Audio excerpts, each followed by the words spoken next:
This is our first installment of e-commerce this year for the 2021 fall term. And here we have Scott, who is an e-commerce professional working at Shopify. So before we begin, let's tell the viewers a little bit about yourself, Scott.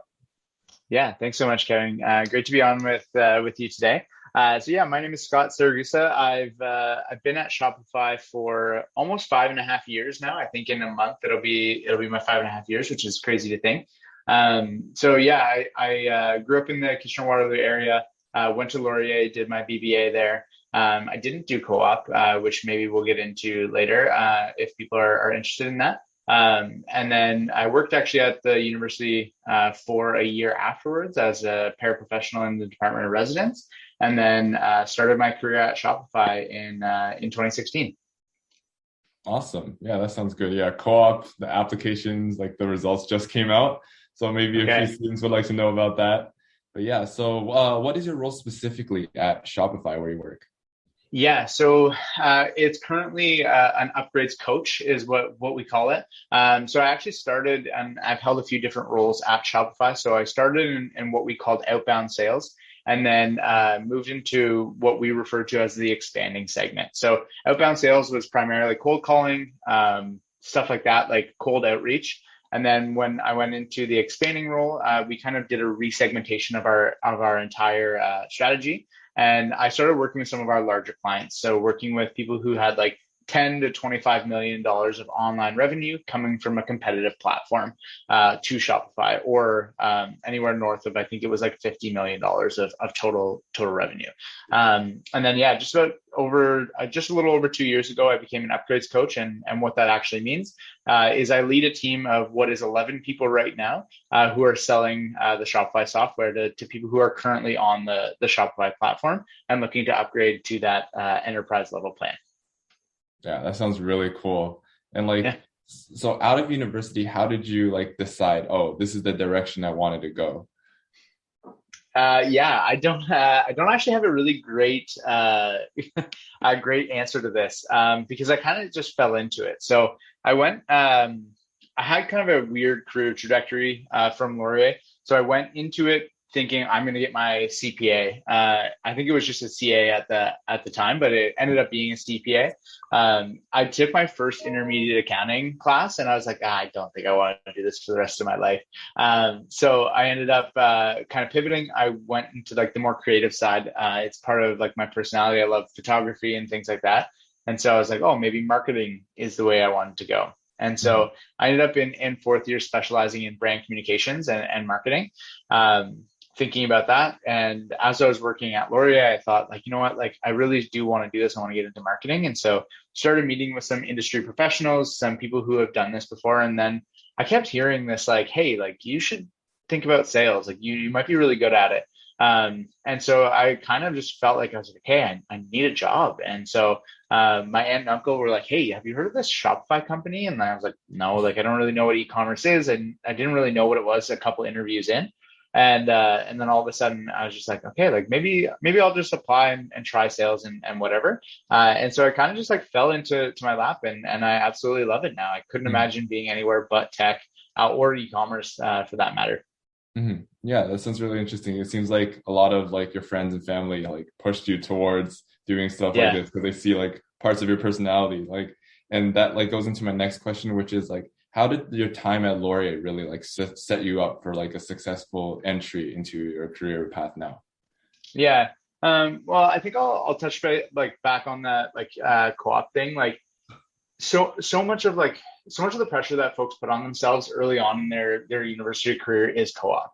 Don't get me wrong, co-op is amazing. If you can get into it and it works out, you get a lot of great experience, you get a lot of connections and things like that. But if you didn't, don't let that stop you. I never did co-op. I actually didn't even apply for it because I wanted to do other things, and I wanted to spend my time really going deeper into the enjoyment aspect of it and working for and trying unique things, because we often think okay, I'm singular focused. And if I would have done co-op, I probably would have done accounting, and I probably would have just tried to do one of the big five or whatever it is now and go into that.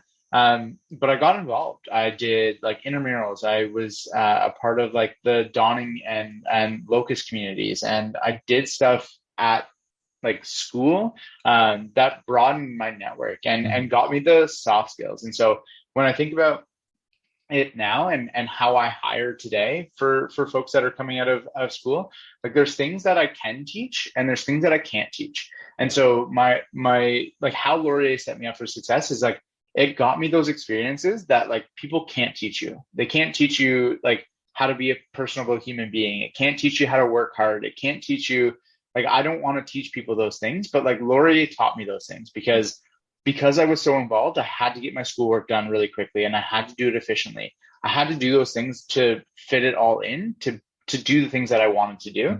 And so, yeah, Laurier kind of set me up for success in those ways. Yeah, that sounds like a really good response. Like that really embodies what the student life is, you know, balancing academics and like extracurriculars, which like really leads into my next question. So what skills are needed to work in such like a high volume and demanding sector of business like e-commerce? So I would say there's a few things that are really important. And it also kind of depends on like what area you're going into, right? Like so for example, we have like R&D and our developer team. You need to know computer science. You need to know certain coding languages. I assume most people that are going to be watching this probably aren't in the comp sci stuff. There might be though. So there's going to be things that, again, you have to be aware of at that. Big types of things that I would recommend for folks is like curiosity is always such an important one. So like ask questions. We get into such a mindset of like taking something as face value. And when we're thinking about like, okay, from a product standpoint, we need to ask like, why is this important? How is this going to impact our merchant base? How is this going to like progress down the line to make this an impactful thing that people want and will continue to want? And how is this going to make it stick for Shopify versus a competitor or versus someone like that? Whereas like on a sales side, I need to know impact. I need to know why we're thinking about like, why is someone going to spend exponentially more money to buy my software than what they're currently using right now? Or maybe it's not more, but what pain points are they experiencing? And how are they going to like leverage that into there? So like curiosity is such a big one. Business acumen, I would say, is another one. And that's kind of a broad term, but it's something that I would say like the Laurier courses and like the ability to take like the strategy courses, the brand communication, the finance courses, like it's all really great. However, like the people who I've seen be most successful out of these have the ability to link them together. How does like the financial component of a company work with the strategy?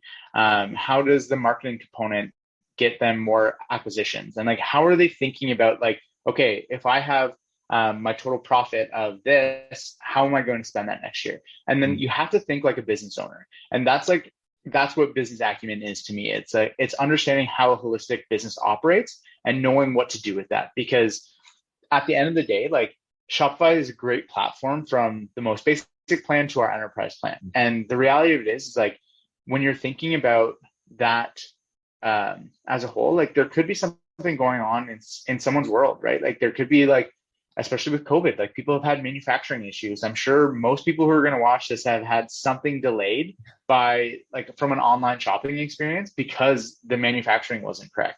And so like understanding that like there's a fire somewhere else in their business and here's how we're going to fix it today. Or here's how we're going to work with that. And so curiosity, business acumen, in a remote world, I would say self-awareness is super important too. And that's something that like everyone that's going to watch this should be thinking about. Because the biggest companies are going to be going remote. Like they're going to be like decentralizing this because they can get better talent. They can go other places. They can expand and explore and do that kind of stuff. But as a lead, when I have people come to me and they're like, Scott, I'm really struggling with X, Y, and Z. I'm like, okay, great. Like that helps me understand that. But when I was in an office, like I could see someone struggling with something. I could see them come out of a call booth and be like, oh, that was the worst call ever, and struggle with that. But I can't see that right now. So some self-awareness to know like, okay, these things aren't going the way that we wanted them to, and here's how we're going to fix it, or here's the solution behind it are super important. So I would say like those are probably the three main things that I would touch on for any folk looking to get into it, and keeping up with the pace, because you have to be self-aware, and then obviously like hard work and having that work ethic to like do the stuff when you need to is instrumental as well. Yeah, a lot of the points that you touched on, because I'm a second year right now in the BBA program, and there's a lot of what I'm learning in my organizational behavior course, which is really interesting to see like how the stuff you learn at Laurier actually can be used in like a real life career. Yeah, that's really interesting. Yeah, and you'll take a course in third or fourth year called information management technology or something like that. And it was the first time I heard of like ERPs and IMS and OMS and all these acronyms that basically work with the back end of technologies, to know and understand and have a good sense of what that looks like. That's a great course to pay attention to. All right, yeah, I'll keep a lookout. Maybe I'll definitely take that course in third or fourth year. Yeah, so let's move on. So I did a little bit of a LinkedIn search about you, Scott, like just to check out. And I noticed that there was a mention of this thing called Shopify Plus on like what you're working on. So what is Shopify Plus, and how does it like benefit merchants around the world? Yeah. So Shopify and Shopify Plus are like it's the same company. Shopify Plus is the plan specifically that I work on. So Shopify Plus is the enterprise level plan, and typically working with merchants that are varying in complexity and size. But we have merchants that are doing 500,000 through our platform, and we also have like hundreds of millions of dollars of revenue going through it too. And so it kind of will depend on like where they are. But when we think about like why people are choosing Shopify, it's for a number of reasons. Simplicity is a big one. The e-commerce industry, kind of up until Shopify started, and even a little bit after that, was dominated by players who felt that custom solutions were the way to go, because it had to be built exactly for you versus someone else. Whereas like Shopify completely debacled that and said like, no, like we can build for 80% of our merchant base and have an ecosystem similar to like your iPhone or Android or whatever, where you'll have the hardware and then you can add apps on top of it to personalize it for you. And so that's the value of Shopify, right? Is that 80% of what you're going to need as a business, regardless of what your size is, should be within Shopify. Mm-hmm. And the 20% that relates to you as a company will be able to be added on through either a custom application that's already in there, so that the ease of use is imperative to how like we go to market. It's so important for our part. Scalability is another one, because we have folks on our platform that have just made their first sale today, and people who have made their 100 millionth sale this year. That's the difference, is that like people can rely on Shopify to stay up at their peak seasons. And so I'm sure you're familiar with Kylie Jenner. She did her flash sales through Shopify, doing millions of dollars every other minute, and things like that. And so as you're thinking about that, it's scalability, reliability, ease of use, and then the ability to like integrate and like make it your own. Like you're so much of in your world and the customer experience that you're creating. And then when you think about like upgrading, there's like automation, partnership, and other value props that we go to market with, that you'll be able to see. Yeah, so Shopify Plus is not only for like big corporations or like Kylie Jenner type people, it's for like the smaller business owners as well. Yeah, so typically you'll see like some people who are just starting go on our basic plans, like our normal Shopify plans. And then as they start to scale with complexities of their businesses, they're integrating these ERP systems or other business systems, then you'll want to be on Shopify Plus to have those automation logic or those automation rules into your systems. Yeah. Okay, that sounds perfect. That sounds really interesting. I didn't know Shopify had like that extra boost that for business owners. Yeah. So that really works into my next question, which is, how is Shopify keeping up with the competitors in the industries, especially with giants like, Amazon? Yeah.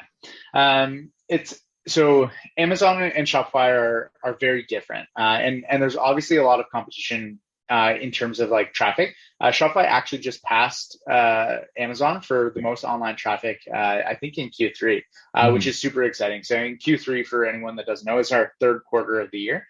We basically break it down into 4 quarters. So as we're like thinking about the competition, like there's kind of two trains of thoughts that you can think about this is like it's feature parity or like leading the way. And so when we think about like how Shopify has gone to market with things, like there's things that the industry will say like, hey, we need this. And then Shopify's questioning like, do you actually need this? Or is it something that like someone has told you that you need it? Mm-hmm. And so when we think about it, like we don't often try and emulate any competitor. We try and lead the way. We try and make something that like people need to have, and create a network effect out of that. And so that's a big component of the Shopify platform and having over 1 million merchants work with us is that when we think about our merchant base and like how we're going forward, it's like trying to keep people inside of Shopify. And so, for example, we have various things that are going to help people. We have a point of sale system. We have an online platform. We have a fulfillment network that we're starting to engage with and try and get people to like use Shopify as a one-stop shop as well. But there's certain things that will always be completely different, and that's okay too. And so it's a little bit about like leading the way versus following a competitor. Yeah, I just saw that article actually about like Shopify exceeding Amazon, which is really cool to see. Yeah, for sure. So, relating more to like what's happened in the past year, like how has the pandemic affected the e-commerce industry as a whole? And what have you noticed the most in this past year in the e-commerce merchant numbers specifically? Yeah, it's been very good, like for online stuff. Like because we like, especially for folks that are in Canada, if anyone international will see this, there's various lockdowns, various regulations, various things, and people still need stuff, right? And so we had big conglomerates that were brick and mortar only start to come online. We had people who were mom and pop shops who had never sold online figure out that like the only way I'm going to keep my business alive is to start an online store. Mm-hmm. And so when you think about like how the correlation of the pandemic went to an e-commerce company, regardless of Shopify, people were fleeing to it. They had to do something because that was their only option. And now as we start to see things open back up again and go from there, we can start to see a little bit more of a balance. But the customer experience that people are presenting in store versus online is starting to have some parity. Like they're starting to try and get people to have really good experiences online. And that's everything from like notifications to shipping to getting them the information on where they want to and how they want to get it. And so, the past year definitely spiked for a lot of people online sales. But again, it depends on their business model. If they were mostly brick and mortar, they're obviously going to see, larger fluctuations for online. But if they had no brick and mortar, then maybe they didn't see that much of an online uptick. But it really depends on who the business is and their business model kind of going forward. All right. Yeah, that sounds good. Okay, we're on to our last questions. I know you've been talking for a while. Your voice is getting a little dry, but that's okay. Yeah. So for my last question, where do you see the e-commerce sector now and where do you see it going in the future? So in like 10, 20 years? Yeah. The e-commerce industry now is like, I would say that the pandemic pulled us up till about 10 years from now. Like where we probably would have gone would have been like 2028 to, somewhere around that time frame in terms of like the functionality, because it was a must. We had to do something about it. And so there's a lot of things that will continue to go. But I think like when I think about it forward thinking, it's going to depend on macro trends, right? And so macroeconomics is going to be something that I'm sure a lot of people hated at Laurier. Not too many people love that class, but you have to think about like where the world is going and how we have to think about getting it there. And so again, leading back to my answer for one of the previous questions, like we can kind of trend set, right? Like Shopify is thinking about like, what are we going to need in the future? Or what are we going to need, in 5, 10, 15, 20 years? And like, there's obviously a big boom on cryptocurrencies right now. I see that probably being a major component of what can be done. But I would also say that we're going to start expanding and like, as the world evolves in terms of what is needed, how it's going to be needed, there's going to be fulfillment that's going to be like tighter aligned with process. And Amazon has this down. I can't deny that. When you can get something in 1 to 2 days, or even same day sometimes, like that is next level service. And it's a reason why people keep going back to it. And so independent brands have to get there too. They have to figure out how to get their product closer to the people who are buying them so that they can get it to them quickly. Mm-hmm. And so I see that becoming a really big component of that. And then I would also say like internationalization is going to be a huge component of people's strategies moving forward too. Like the world, especially through the pandemic, got really, really small. And so we are thinking about where can I get something? Does it have to be from North America? Does it have to be from Canada? And how can I go to market with my products and send it across the sea? And I'll give you an example on that. Like when people were thinking about like surfing and surfboards or like board shorts or like, let's say summer wear, like the hard part is like as a Canadian resident, like we can really only wear that stuff, 4 months of the year. Yeah. But if you're a Canadian company, like you got to think about selling that to Australia, trying to get it down south where like they have different seasons so you can balance out your busy season. So it's not all predicated on one time of year. And so like spreading out the love through the rest of the year to decrease or decouple the risk that your business has. All right. That was like the perfect answer. Like it really just shows how much the pandemic has forced businesses to adapt, right? And Shopify is like a perfect example of that, especially doing so well during the pandemic. Yeah, absolutely. So those are all my questions. Is there anything you would like to tell a Laurier student that's interested in starting a career in e-commerce? Yeah, I think like if anyone is looking to start, I would love to have them reach out to me over LinkedIn or anything like that. I'd be happy to chat with folks. I think the biggest thing that we can start to see with folks getting into the industry is that like it doesn't matter where you start. Just start. Don't let perfect be get in the way of good or great, right? Like you start an online store, give it a try. Like you can sign up for a 14-day trial of Shopify and just play around with it. Play around, see what a business is working with, how they would use it, and get yourself in that mindset.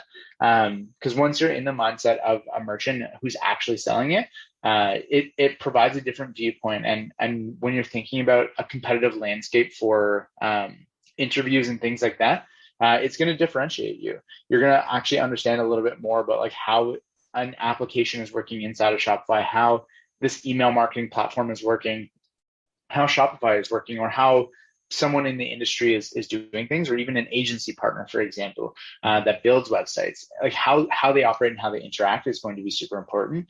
But yeah, I would say like just try. Like if you're looking at getting in, like my best advice would be like try and start your own online store. Use the investment for a couple months and see how it works. See if you can get your first sale, and that will be the best way to get into it. All right, perfect. So thank you so much for taking the time, Scott. That was like a awesome e-conversation with you. And yeah, so that concludes our first episode. I guess this is where we sign off now. Awesome. Thanks so much, Kevin. Really appreciate your time. Thank you. Okay, bye.